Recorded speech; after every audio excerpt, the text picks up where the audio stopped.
Welcome back to the channel, folks. Today we're going out to a place I've been concentrating on most of the last week or two, besides spending a little bit of time in the fir thickets. But this is one of my more favorite spots to be working. So today we're just going to show you how we access that area with a little drive in Ralphie. We're here at our bridge on the commercial road, and then take you a walk around and just basically show you what we're doing in that area. So this is up where the multi-stem birch video was done? Yes, the multi-stem birch. Yes, you can see the stump. Yes, we'll be right in that area. Right in that general area? Yes. Okay. All right. Be a little noisy.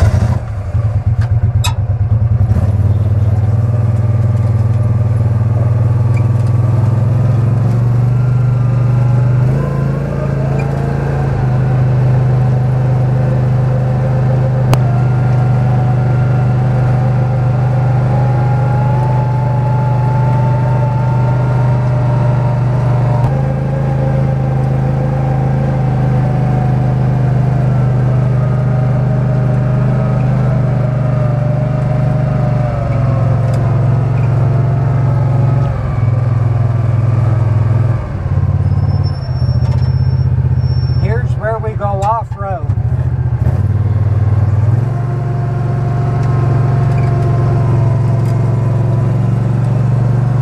Mr. Bendy. Hello, Mr. Bendy.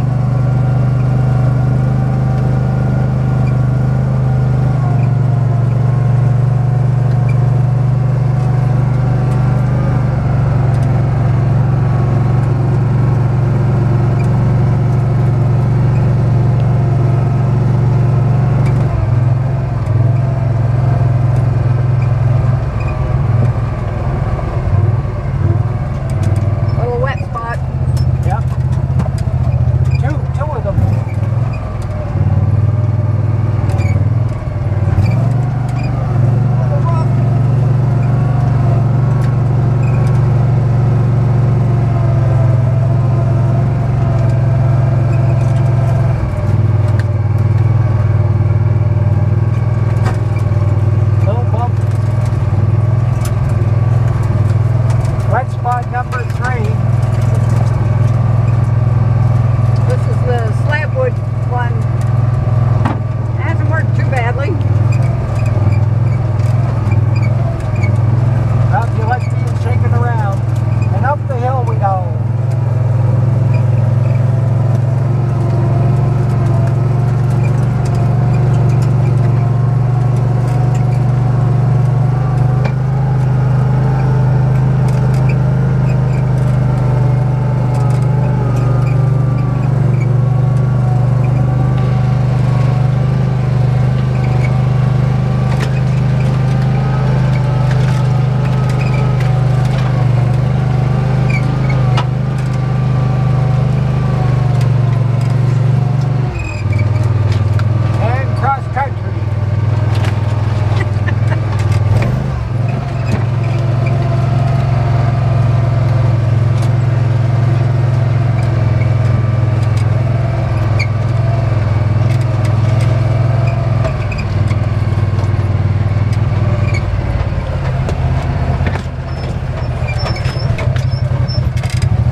There's the remnants of that multi-stem birch. So it came down just off to the right here. Right, fir branches in the way. Let's have a look around.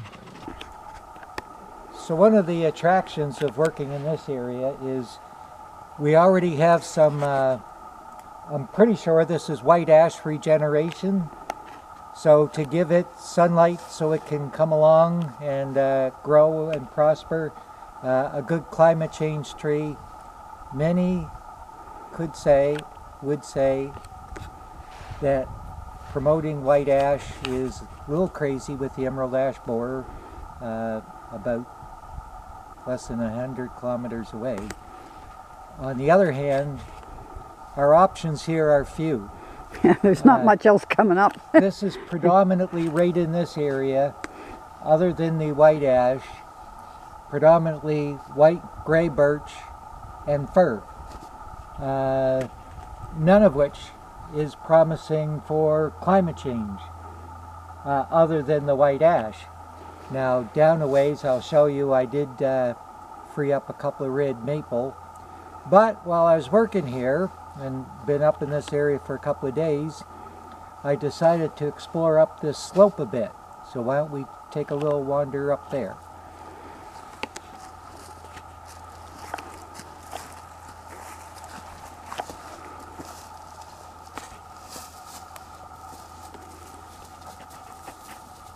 One of the things that attracted me up here was this fairly large red maple. So I thought I'd come up and have a little exploration and see if maybe he could be freed up, although really he's pretty good. Yeah, he looks to be up above everything else. So because promoting red maple is certainly a good idea, because it's a very, very good climate change tree. But while I was up in this area, you can't see it now, but looking up here, I saw a tree with a lot of brown leaves.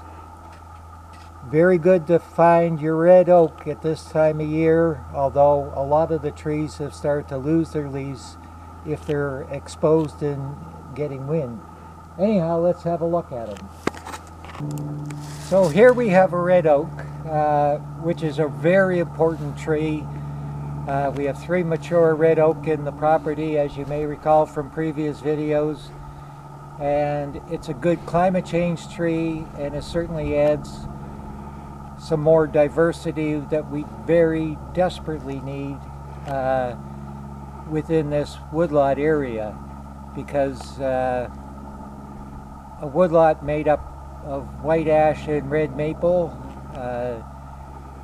does not have the diversity that we really should be looking for. So these kind of trees are extremely important. He's got quite a seam down here. that's unfortunate. Very unfortunate. He's about 25 foot tall or so. Maybe 4 inches diameter here. But hopefully he'll be a seed source, and so I've freed up around him a bit. He's a tree because of this split. I'm not freeing up as much as I'd like, because He's at risk. A strong wind could cause this seam to separate, and then we'd have a badly damaged red oak. So this is some of the things that you find when you look around, and it's important that you're not just working, but you're actually doing paying attention. Little explorations around to see exactly what you got. One thing I might make note of, when you're trying to find your oak trees, they do keep their leaves longer than most of the other hardwoods, but they often cases they do still lose them. But if you're looking on the ground, you will find the oak leaves tend to be sitting on top of everything else because they were the last things that fell. So if you see right here, yep, well, and I got a couple here too, but okay. So that is, even though they're no longer on the tree, they still give you an opportunity to find oak trees at this time of year before the snow hits, because their leaves will be on top of any of the others usually. Check. You can see that there's water at the bottom of this slope. As it starts to level out, this is common that you get these wet areas, which is why there will not ever be commercial harvesting along this slope until somewhere I can find an operator with the right equipment and the right sense to not go mucking through these wet areas. And we have lots of them.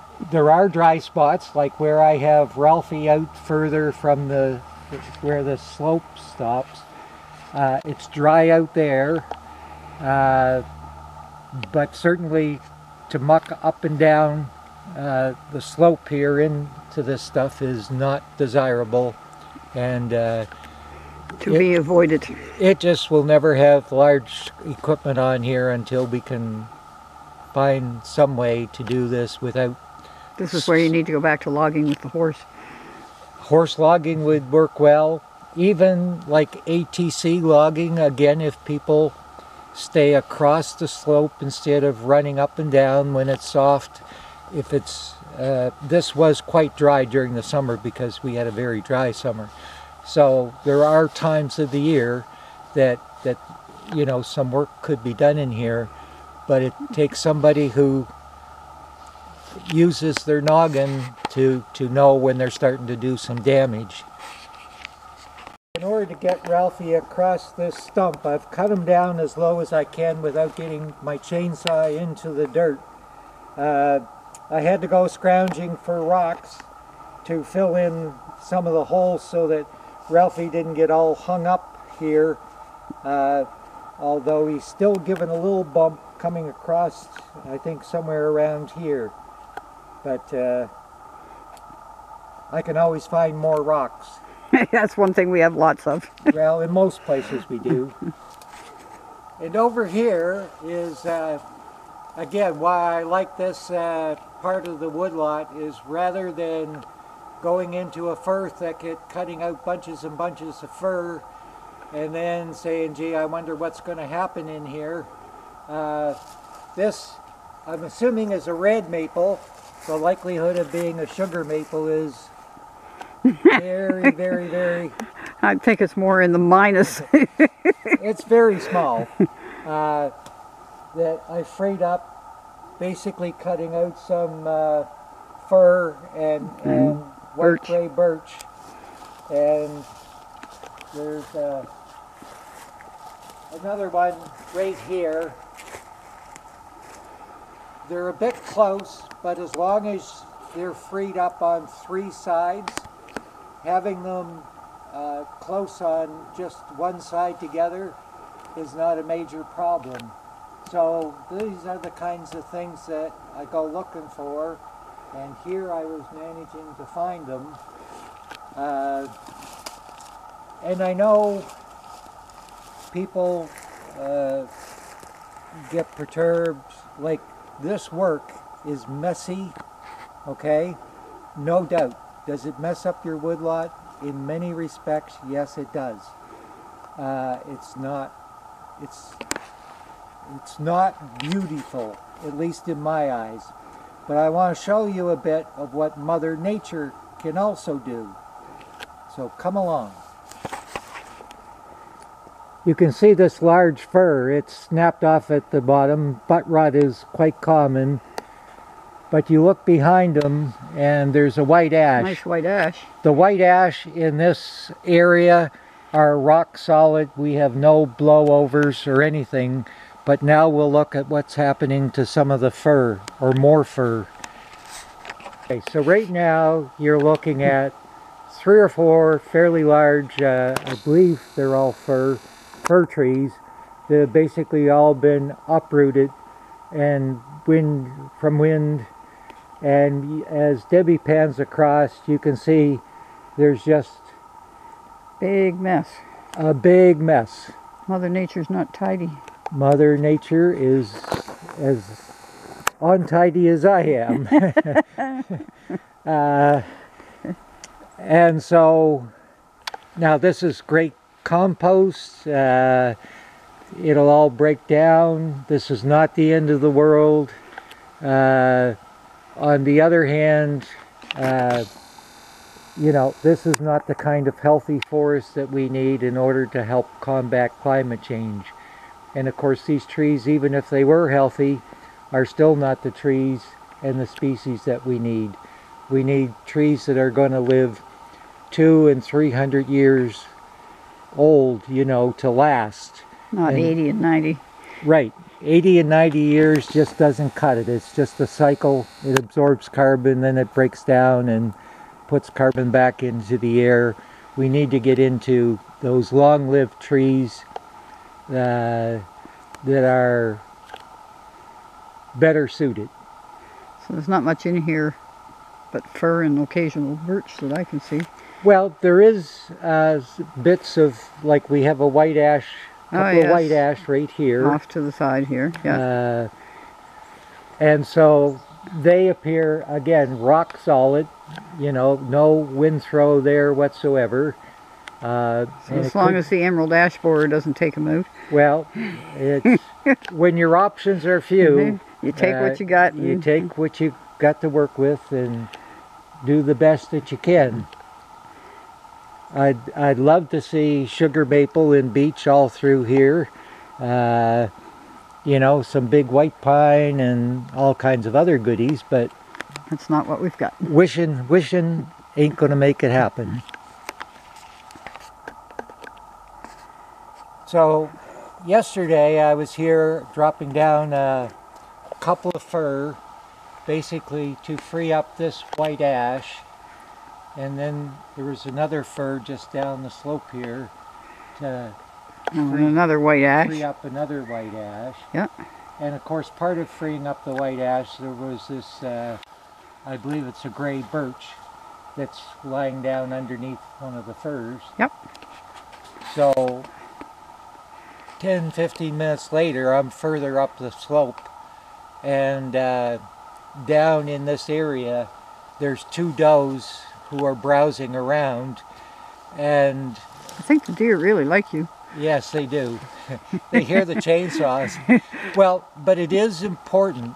One of the things that you can do in your woodlot is make sure that you do some fall harvesting, because these deciduous trees, and they certainly like the white and gray birch, that's an important food source to get them kind of fattened up before wintertime comes. Okay, well, that's it for today, folks. Hope you enjoy this video, and we look forward to seeing you back again. Stay safe, be careful, and enjoy your woods. Well, and if you want to see more of us, just remember to hit the subscribe and then the notification bell, and you'll be able to stay current with us. We usually try and post every Friday. Not guaranteed. Right. Nothing in life is, right? Anyway, thanks for watching. Thanks. See you next time.